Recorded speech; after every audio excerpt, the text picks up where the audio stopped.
Lorry ಚಾಲಕನ ಅಜಾಗರೂಕತೆಯಿಂದ ಸಂಭವಿಸಿದ ಭೀಕರ ಸರಣಿ ಅಪಘಾತದಲ್ಲಿ 4 ಮೃತಪಟ್ಟಿದ್ದು 5 ಮಂದಿಗೆ ಗಂಭೀರ ಗಾಯಗಳಾಗಿರುವ ಘಟನೆ ವಿಜಯನಗರ ಜಿಲ್ಲೆಯ ಹೊಸಪೇಟೆ ತಾಲೂಕಿನ ರಾಷ್ಟ್ರೀಯ ಹೆದ್ದಾರಿ 50ರಲ್ಲಿ ನಡೆದಿದೆ.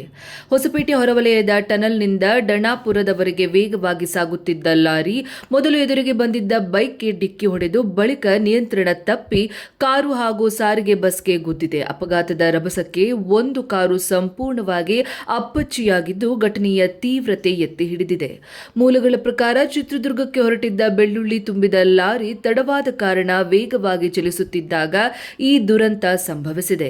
ಬಿಎಂಎಂ ಫ್ಯಾಕ್ಟರಿ ಸಮೀಪ ಮೊದಲಿಗೆ ಬೈಕ್ ಸವಾರನಿಗೆ ಡಿಕ್ಕಿ ಹೊಡೆದ ಚಾಲಕ ಬಳಿಕ ತಪ್ಪಿಸಿಕೊಳ್ಳಲು ಯತ್ನಿಸುವಾಗ ಮತ್ತೊಂದು ಕಾರು ಮತ್ತು ಬಸ್ಗೆ ಗುದ್ದಿದ್ದಾನೆ. ಬಸ್ಗೆ ಗುದ್ದಿದ ಪರಿಣಾಮ ಬಸ್ನಲ್ಲಿದ್ದ 20ಕ್ಕೂ ಹೆಚ್ಚು ಪ್ರಯಾಣಿಕರು ಗಾಯಗೊಂಡಿದ್ದಾರೆ. ಗಾಯಾಳುಗಳ ಪೈಕಿ ಕೆಲವರನ್ನ ಕೊಪ್ಪಳಕ್ಕೆ ರವಾನೆ ಮಾಡಲಾಗಿದ್ದು ಉಳಿದವರನ್ನ ಹೊಸಪೇಟೆ ಸರ್ಕಾರಿ ಆಸ್ಪತ್ರೆಗೆ ದಾಖಲಿಸಿ ಚಿಕಿತ್ಸೆ ನೀಡಲಾಗುತ್ತಿದೆ. ಇನ್ನು ಘಟನಾ ಸ್ಥಳಕ್ಕೆ ವಿಜಯನಗರ ಎಸ್ಪಿ ಜಾಹ್ನವಿ ಎಸ್ ಹಾಗೂ ಮರಿಯಮ್ಮನಹಳ್ಳಿ ಪೊಲೀಸರು ಭೇಟಿ ನೀಡಿ ಪರಿಶೀಲನೆ ನಡೆಸಿದ್ದಾರೆ. ಪ್ರಕರಣ ದಾಖಲಿಸಿಕೊಂಡಿರುವ ಪೊಲೀಸರು ಮುಂದಿನ ಕ್ರಮವನ್ನ ಕೈಗೊಂಡಿದ್ದಾರೆ. ಈ ದುರ್ಘಟನೆ ಸ್ಥಳೀಯರಲ್ಲಿ ಆತಂಕ ಮೂಡಿಸಿದ್ದು ವಾಹನ ಚಾಲಕರ ಅಜಾಗರೂಕತೆಯ ವಿರುದ್ಧ ಸಾರ್ವಜನಿಕರು ಆಕ್ರೋಶ ವ್ಯಕ್ತಪಡಿಸಿದ್ದಾರೆ. ಎಲ್ಲಿ ಹೊಂಟಿದ್ರಿ? ಹೊಸಪೇಟೆಯಿಂದ ಚಿತ್ರದುರ್ಗ ಹೋಗ್ತಾ ಇದೀವಿ. ಎಷ್ಟು ಜನ ಇದೆ ಸರ್ ಬಸ್ಸಲ್ಲಿ? ಬಸ್ಸಲ್ಲಿ ಒಂದು 20 ಸೀಟ್ ಇದಾವೆ. 20 ಸೀಟಲ್ಲಿ ಭಾಳ ಜನ ಕೊಟ್ಬಿದ್ದಾವೆ.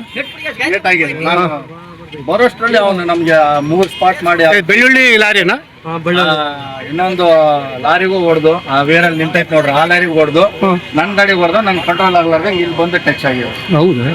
ಬಳ್ಳಾರಿಯ ನಿರಂತರ ಸುದ್ದಿಗಾಗಿ ಬಳ್ಳಾರಿ ಬೆಳಗಾಯಿತು ಚಾನೆಲ್ನ ಸಬ್ಸ್ಕ್ರೈಬ್ ಮಾಡಿ ಹಾಗೂ ಬೆಲ್ ಐಕಾನ್ ಒತ್ತಿ.